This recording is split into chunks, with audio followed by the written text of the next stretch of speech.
1811 यही consumer helpline.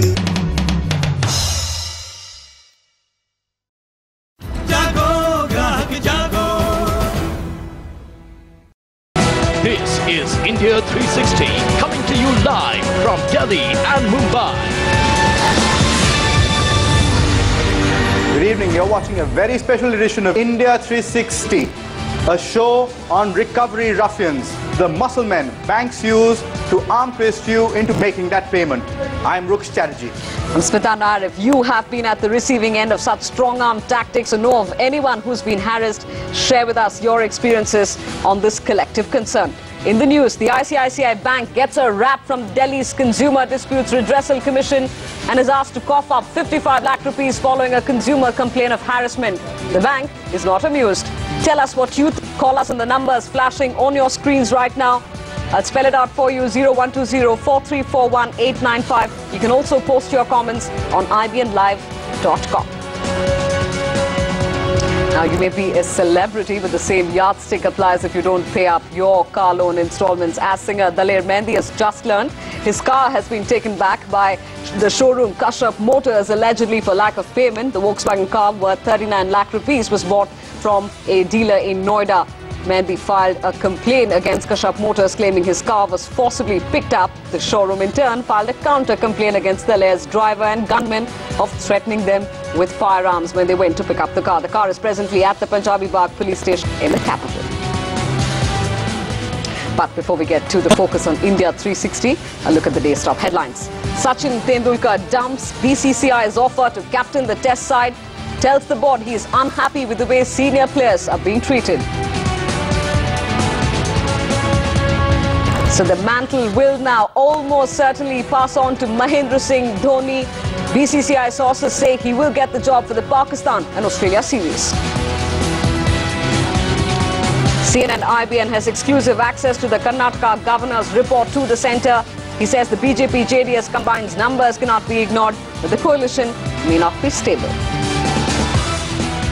Right, to the top story now. Days after the RBI gave a strict warning to banks to stop using recovery agents with strong-arm tactics to recover money, the State Consumer Disputes Redressal Commission in Delhi has fined the ICICI Bank for harassing a customer. The State Consumer Court has held ICICI Bank guilty of using goons to harass a consumer, Tapan Bose, and his friend's son Vinod Chaudhary. Vinod was admitted to hospital after he was physically attacked by ICICI recovery agents in January this year. He was driving Bose's car, which was bought on a car loan through the bank. ICICI now has been fined 55 lakh rupees. But as we said, the bank clearly is not amused. ICICI officials say a crackdown on banks would only serve to encourage defaulters. That made him admit it. More and more way the agencies are defamed, and if they're called goons, probably the whole attitude and approach to default would start increasing, and that would be very detrimental to the industry. We do at least about 8 million calls a month, and any aberration that takes place and we find that there is any complaint to that effect, we take a very serious cognizance of it. Well, but the case in point here is just a tip of the monstrous iceberg. CNN IBN had unearthed a huge car loan recovery racket run in Goa by ICICI Bank officials, recovery agents and the local police, believe it or not. Ruksh Chatterjee will now recount for us that rather horrifying experience a customer had in Goa. Ruksh. Well, thanks very much, Smith. Imagine that you're driving to office. As soon as you get to office, some well-armed muscle men come and drag you out of your car, slap you, beat you, kick you, and leave you on the road bleeding. It's then that your car's taken away. You would think this is a daylight robbery or dacoity, but think again. It's a bad loan recovery. Take a look at this report of Joet D'Souza's. This was Joet D'Souza's dream car, which he'd financed from ICICI Bank in March 2002. But his dream ride abruptly came to a halt on the 6th of August 2004. They gave me 2 blows. They pushed me. They grabbed the key from me. The reason? After making 26 on-time installments, Joet had failed to pay 2 because he'd run into financial. According to RBI guidelines, ICICI Bank should have first sent default notices to Joet, then given him reasonable time to make up for the defaulted payments, and under no condition should it have used muscle power to recover the loan. But ICICI Bank chose to do otherwise.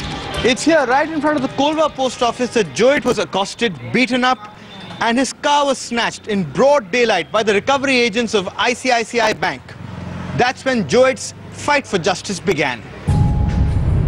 Police control room file notings applied for by Joet under the RTI Act clearly show that the ruffians were sent by none other than ICICI Bank in direct contravention of a supreme law. But Joet's ordeal doesn't stop here. In the month of October 2004, I have written a letter to the Director of Transport saying that the vehicle is in dispute with me and ICICI Bank, and you are not authorized to sell the vehicle. You have to inform me. But ICICI's recovery agents got round this as well. On the 31st of March 2005, they simply forged Joet's signatures on this letter, terminating the hypothecation on the car. On the 4th of April, someone posing as Joet files a complaint at the Kolva police station on this ready-made template, stating that the car papers have been lost while driving.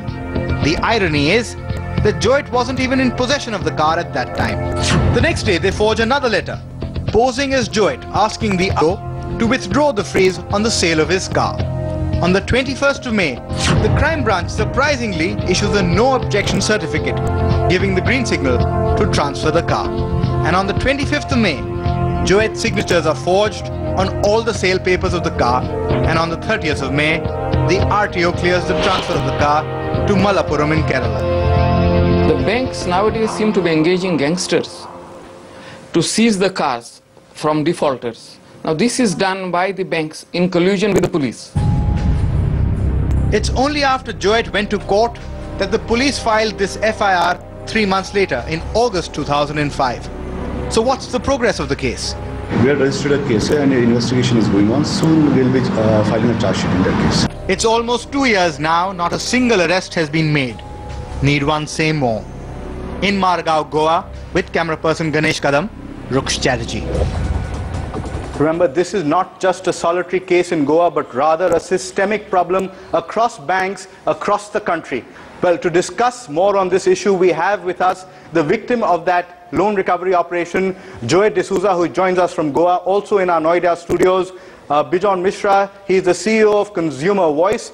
Let's get to our first caller, Nupur. Nupur, go ahead. You're calling from Mumbai. What has been your experience with bank recovery agents?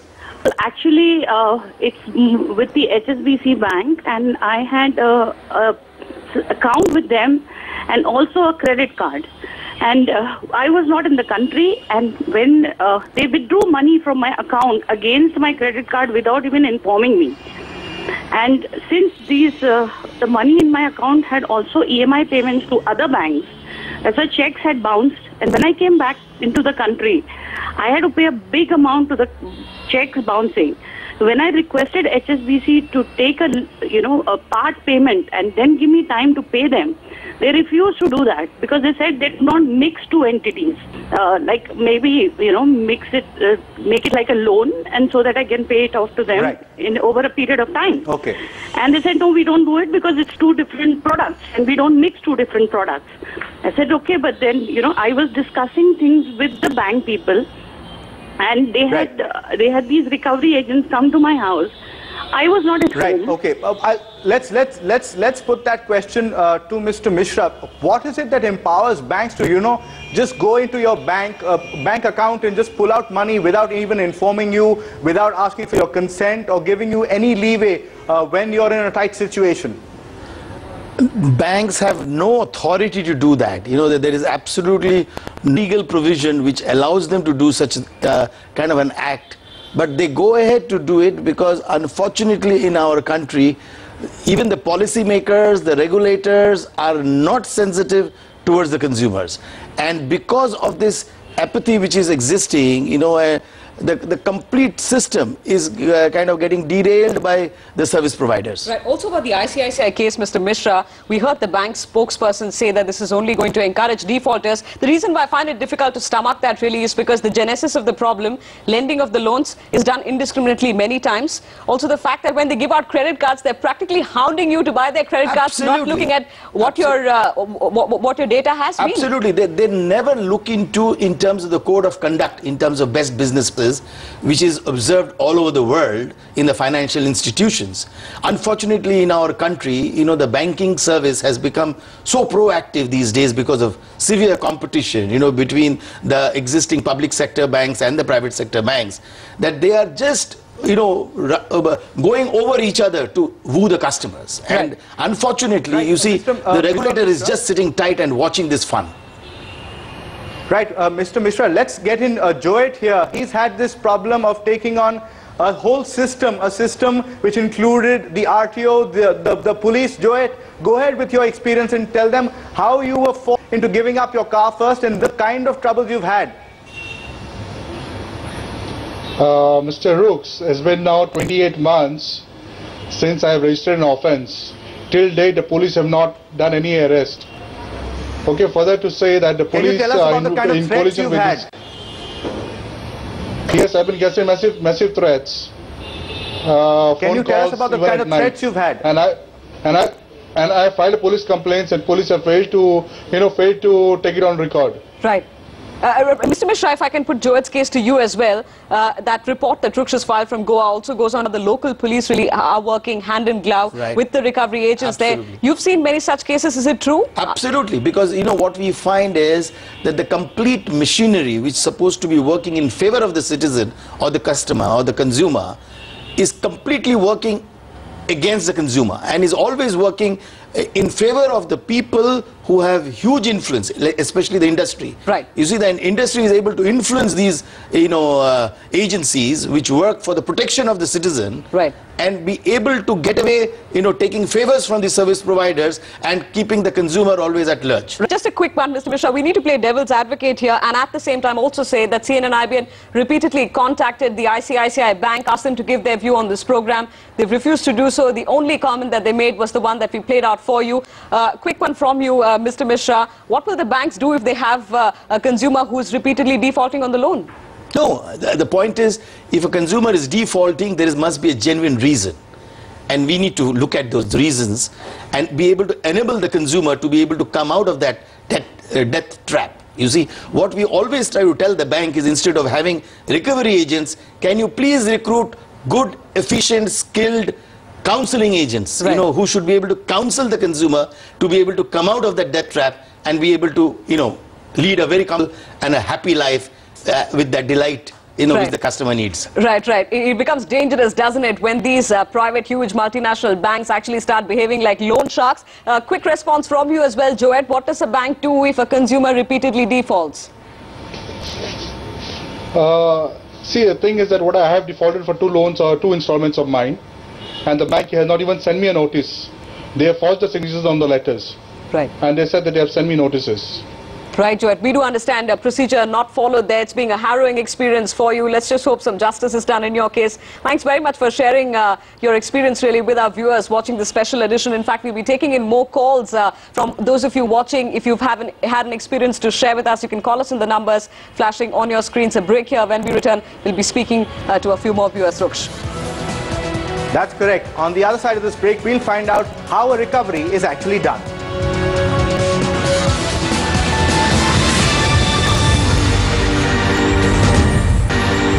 Welcome back. You're watching a special edition of India 360 Recovery Ruffians. Before we went into the break, we brought you the story of Joet D'Souza, who was harassed by loan recovery agents in Goa. Now we go behind the scenes to find out just how a car is recovered. If one walks along the street of any major city in Goa like this one in Margao, the one thing that strikes one are all the shiny new bright cars that line the street sides. But not everything is nice and bright about the transport scene in Goa.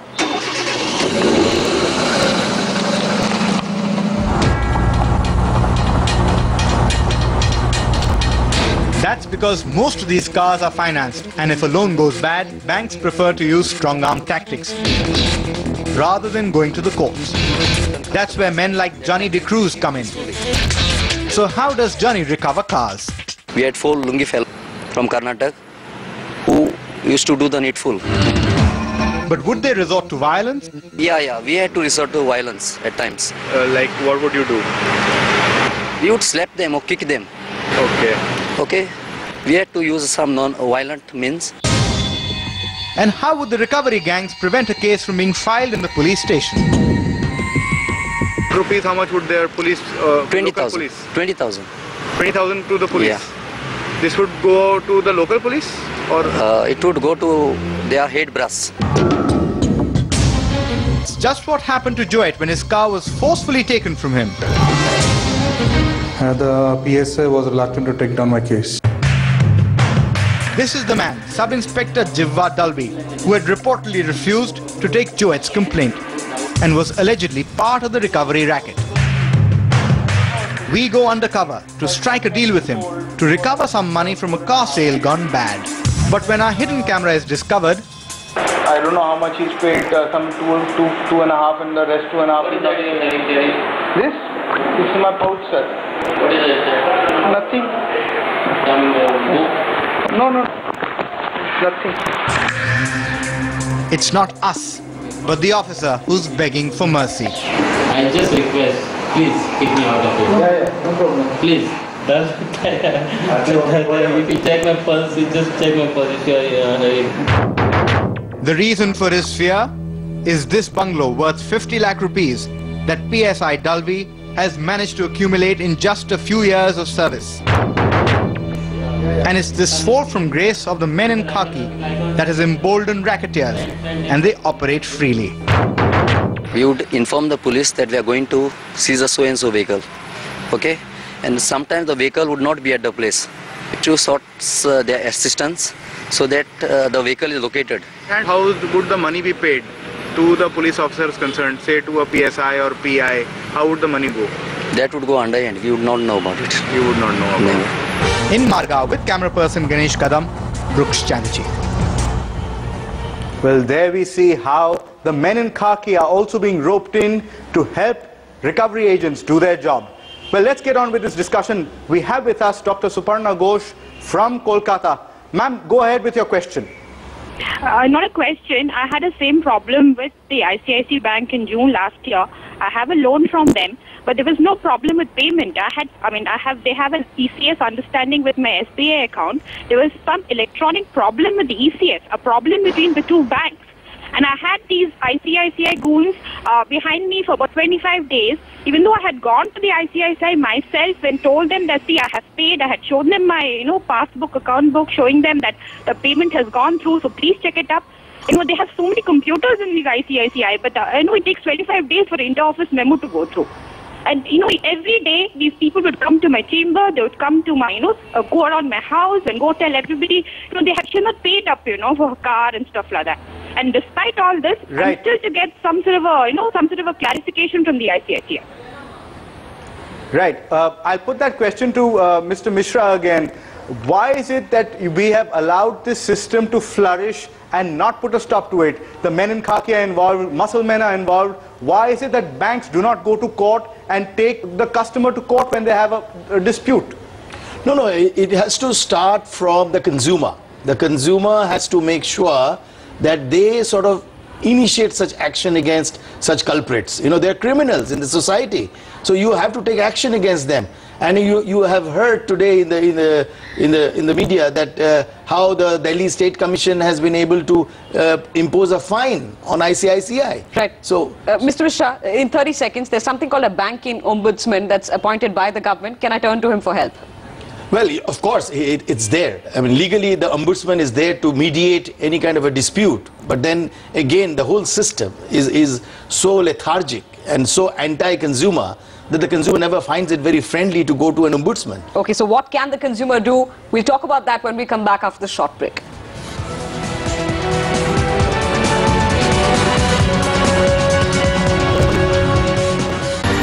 In India 360 Special Recovery Ruffians, we've looked at the problem in great detail, and there's a general consensus where the onus lies. But if it's happening to you, what can you do? Mr. Mishra. Well, the first thing is that you need to really strongly put a complaint to the bank, and no other than the chairman of the bank or the highest authority of the bank. Okay. You have to put that into one place. The second is you have to make sure that you have all the evidences in your favor so that you are not looked at as a defaulter or you are violating any law. Right. You know? So you must have all your evidences in place. Okay. And the last thing is that if nobody listens to you, then you need to go to the consumer court to seek relief. All right then, that's how you arm yourself. Consumer awareness of rights and procedure, really a first step. And what with the RBI and consumer redressal groups stepping in, banking may not be such a bad experience after all. Ruksh. Well, Smita, it has been a discussion which has been very enlightening for several viewers. We hope we can put out the rest of this information report. But until then, let's wait for some suggestions and feedback from our viewers. Please do write in to us and tell us what you thought of this program on ibnlive.com. Thanks for watching Recovery Ruffians.